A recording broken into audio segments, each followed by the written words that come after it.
Well, hello everyone. It's another day, so let's see what kind of money we made in the auction house today. So, if you will remember, we started selling some stuff that we got from the beast tribes. How well did we do? Well, we did pretty damn well. More of our old goat horn sold, our Velveteen sold, the mithril sold. Even the steel ingots sold.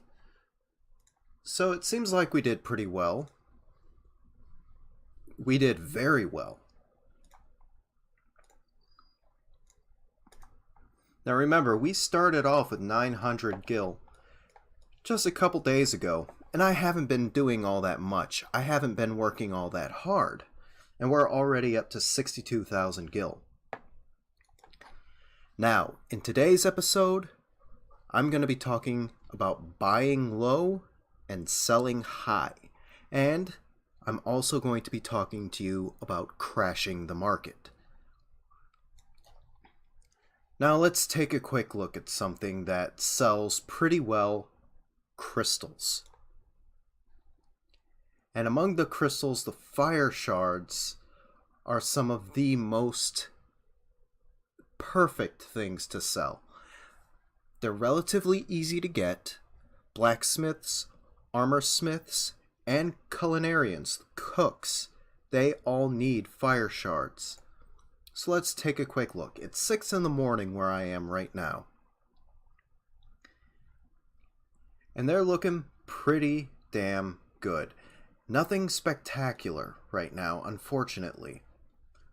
But as you can see, they're usually selling between 90 to 100 gil each. And if you have a huge stack of them, like 500 of them saved up, that is a decent chunk of gil right there. Now, I have a decent amount. Well, not a decent amount. I only have 85. But crystals are going to be some of the most important things you could sell. They flip quick.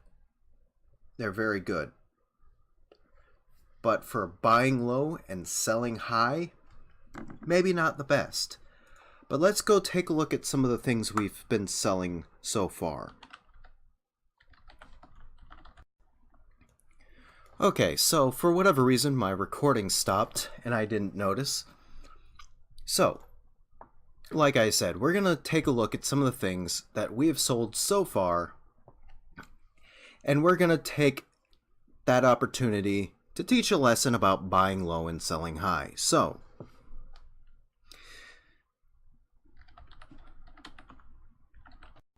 undyed Velveteen.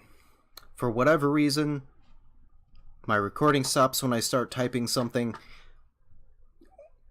We'll work through it. Okay, so, if I remember correctly, we were selling our Velveteen for about 700. And the price has jumped up to 749. Not bad. So people were buying out some of the lower price stuff that I was putting up, and they're listing it for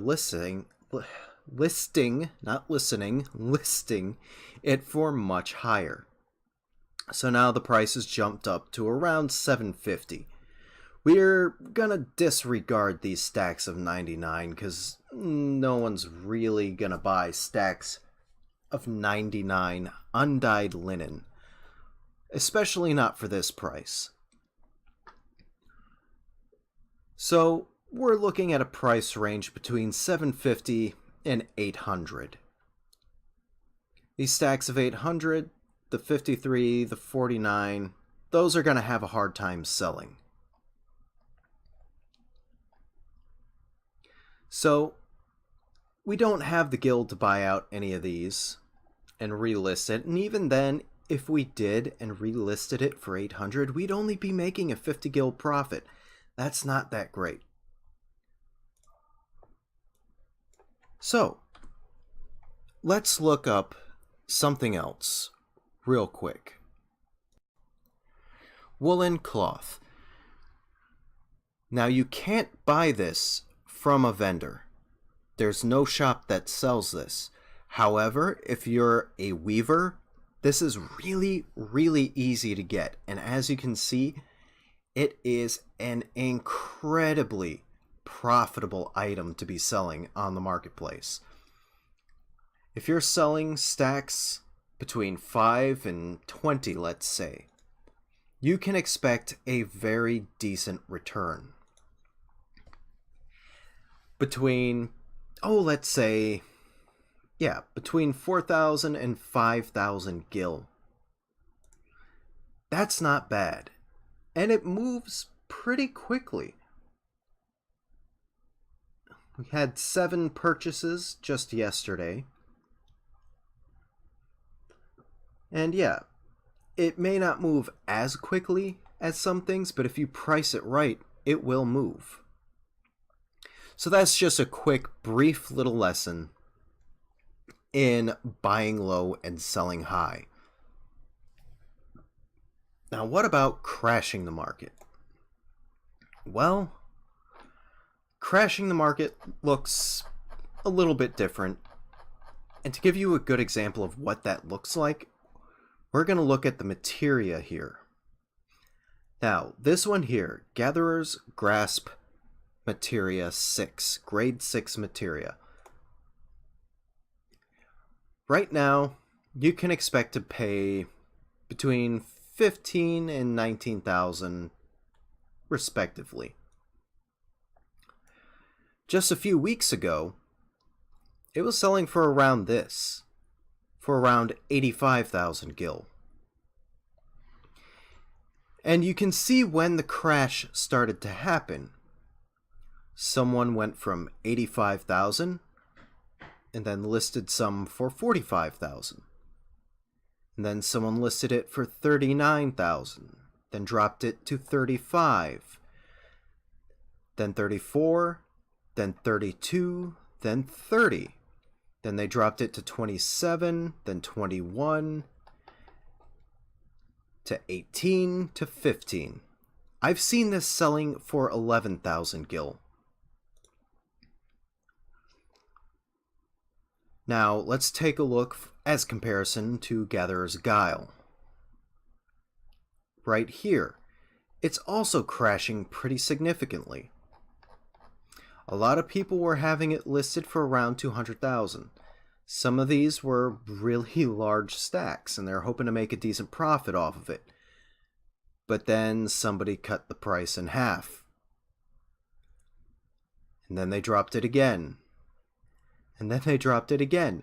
These people are losing tens of thousands of gil, but they're so greedy to try and make a sale that they are willing to drop the price by tens of thousands of gil, leaving money on the table just to try and make a sale. Don't be that person, and if you have the gil to purchase it and kind of correct the market and relist it for a more reasonable price, do so. That way the market stays healthy, it doesn't completely crash, and you make a decent amount of profit off of it. Now, what are the times you should look for when you're curious about when the market might crash or when might be a good time to buy? Well, usually later in the week, between Tuesday and Thursday, daytime hours, people will be putting stuff up for a pretty hefty discount. Like this.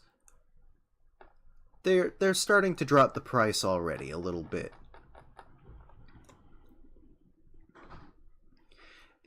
In these cases, it's only a few hundred gil at a time, but normally, when it really starts crashing, you start seeing a crash by thousands and thousands.